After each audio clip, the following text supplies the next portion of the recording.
আসসালামু আলাইকুম। সবাই কেমন আছেন? আশা করি আপনারা সবাই ভালো আছেন এবং সবাই ভালো থাকেন এটাই কামনা করি। আজকে একটি টপিক নিয়ে কথা বলবো, যে টপিকটি ইতিমধ্যে গতকালকে এক ভাই কমেন্টস করেছেন।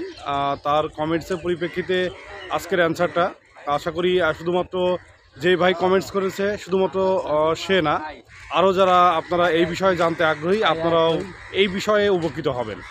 কোন বিষয়ে কথা বলবো সেই বিষয়টা হচ্ছে, কালকে উনি যে ভাই কমেন্টস করেছিলেন ওনার প্রশ্নটা ছিল এমন যে উনি 3 মাস আগে জয়েন করেছে যে কোম্পানিতে, সেই কোম্পানি থেকে উনি কি নতুন গেজেটের অন্তর্ভুক্ত হবে কিনা।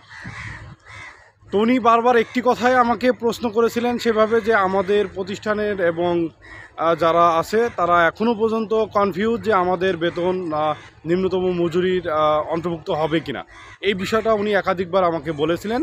উনি যতবার আমাকে এইটার কমেন্টস করেছে আমি ততবারই ওনাকে একটা বিষয় জানানোর চেষ্টা করেছি, যদি আপনার প্রতিষ্ঠান নিম্নতম মজুরি বোর্ড বা পোশাক শিল্পের গ্যাজেট ফলো করে থাকে, তাহলে 1 ডিসেম্বর আপনার চাকরি স্থায়ী হোক অস্থায়ী হোক যাই হোক না কেন, যদি আপনার চাকরি ডিসেম্বরের 1 তারিখেও আপনি যোগদান করে থাকেন, তাহলে নিম্নতম মজুরি বোর্ডের যে 4টি গ্রেড আছে সেই 4টি গ্রেডের অন্তর্ভুক্ত আপনারা হবেন। 4টি গ্রেডের অন্তর্ভুক্ত কিভাবে হবেন? 4টি গ্রেড আমাদের প্রথম গ্রেড 1 সিনিয়র অপারেটর যদি হয়ে থাকেন, তো সিনিয়র অপারেটরে আপনার বেতন হবে 15,035 টাকা। এর সাথে আপনার ওটি থাকবে। আপনারা জানেন যে অধিকাংশ আরএনজি প্রতিষ্ঠান তারা ওটি দিয়ে থাকে, 8টা 5টা ডিউটি থাকে, 8টা 5টা ডিউটি পরে বাদবাকি যে 3 ঘন্টা আছে এই 3 ঘন্টা ওটি প্রদান করে থাকে। গ্রেড টুতে অপারেটর লেভেলে যারা আছেন তাদের বেতন 14,273 টাকা এর সংযুক্ত হবে, এবং গ্রেড 3তে যারা অন্তর্ভুক্ত আছেন অপারেটর রিলেটেড এবং এই সংশ্লিষ্ট যে পদসমূহগুলো আছে এগুলোতে আপনার 13,550 টাকা হবে। এবং গ্রেড 4-এ হেল্পার হিসেবে যদি কেউ ডিসেম্বরের 1 তারিখ থেকে যোগদান করে থাকে, তাহলে অবশ্যই ডিসেম্বর 1 তারিখ থেকে যদি যোগদান করে থাকে তাহলে অবশ্যই তার বেতন 12,500 টাকা হবে, প্লাস এটার সাথে ওটি হবে।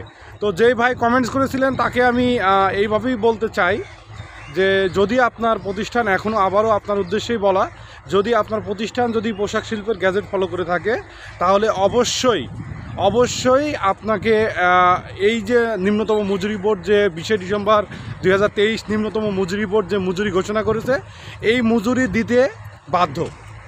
কেন বাধ্য? আপনারা জানেন যে বিজিএমইএর থেকে প্রত্যেকটা পোশাক শিল্পে একটি করে চিঠি প্রদান করা হয়েছে, যে নিম্নতম মজুরি বোর্ডের যে মজুরি ঘোষণা করা হয়েছে এটা বাস্তবায়ন করার জন্য। তো এটা যদি বাস্তবায়ন করার জন্য চিঠি দিয়ে থাকে, তাহলে কিন্তু বিজিএমের সদস্যভুক্ত যে সকল প্রতিষ্ঠান আছে তারা কিন্তু এটা বাস্তবায়ন করার জন্য চেষ্টা করবে এবং বাস্তবায়ন করবে। তো আমি অনেকগুলো প্রতিষ্ঠানের সাথে আরএমজির অনেকগুলো প্রতিষ্ঠানের সাথে আমি নিজেও ইনভলভমেন্ট ছিলাম এবং অনেক কলিগ আছে তাদের সাথে কথা বলেছি।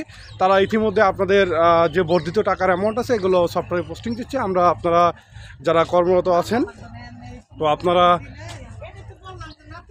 জানুয়ারি মাসেই আপনাদের বর্ধিত বেতন পাবেন। জানুয়ারি মাসে আপনাদের যখন বেতনটা পাবেন সবসময় এটাই হয়ে থাকে যে ডিসেম্বর মাসে আপনাদের যে স্যালারিটা হয়ে থাকে, ডিসেম্বর মাসের স্যালারিটা সবসময় জানুয়ারি মাসের 1 তারিখ থেকে 7 কর্মদিবসের মধ্যে পেমেন্ট করা হয়।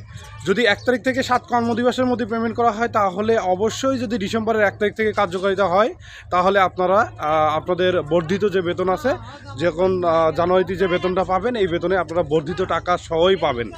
এটা হলো যে ভাই কমেন্টস করেছিলেন শুধুমাত্র তার জন্য না, আপনাদের সকলের জন্য প্রযোজ্য। যে এই বিষয় নিয়ে অনেকের কনফিউশন আছে যে আমার চাকরি এখনও স্থায়ীকরণ হয় নাই, আমি 2 মাস জয়েন করেছি, আমি কি এটার অন্তর্ভুক্ত হব কি না, পাশাপাশি আমার জন্য এটা প্রযোজ্য কিনা, বিভিন্ন ধরনের প্রশ্ন আপনাদের ভিতরে আছে। বা অনেকে বলছেন যে আসলে পোশাক শিল্পের যে নিম্নতম মজুরি বোর্ড আছে এটা আমাদের প্রতিষ্ঠান দিতে চাচ্ছে না বা দিবে না।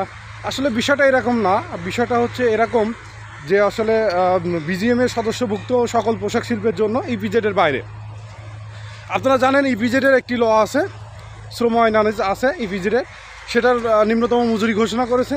যদি ইপিজেডের অন্তর্ভুক্ত হন তার জন্য কিন্তু আপনার নিম্নতম মজুরি এটা আলাদা হবে।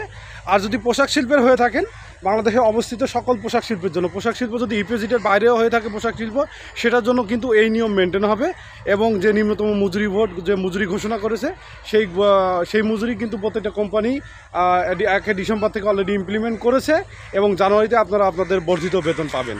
তো এটাই আমার মনে হয় যে আপনারা আজকে আমার কথায় পুরোপুরি ক্লিয়ার বুঝতে পেরেছেন যে আসলে আপনারা যারা পোশাক শিল্পে কর্মরত আছেন আপনাদের বেতনটা এই জানুয়ারি মাসে আপনারা যে স্যালারি পাবেন সেই স্যালারিতে আপনারা বর্ধিত টাকা পাবেন। সবাই ভালো থাকবেন, সুস্থ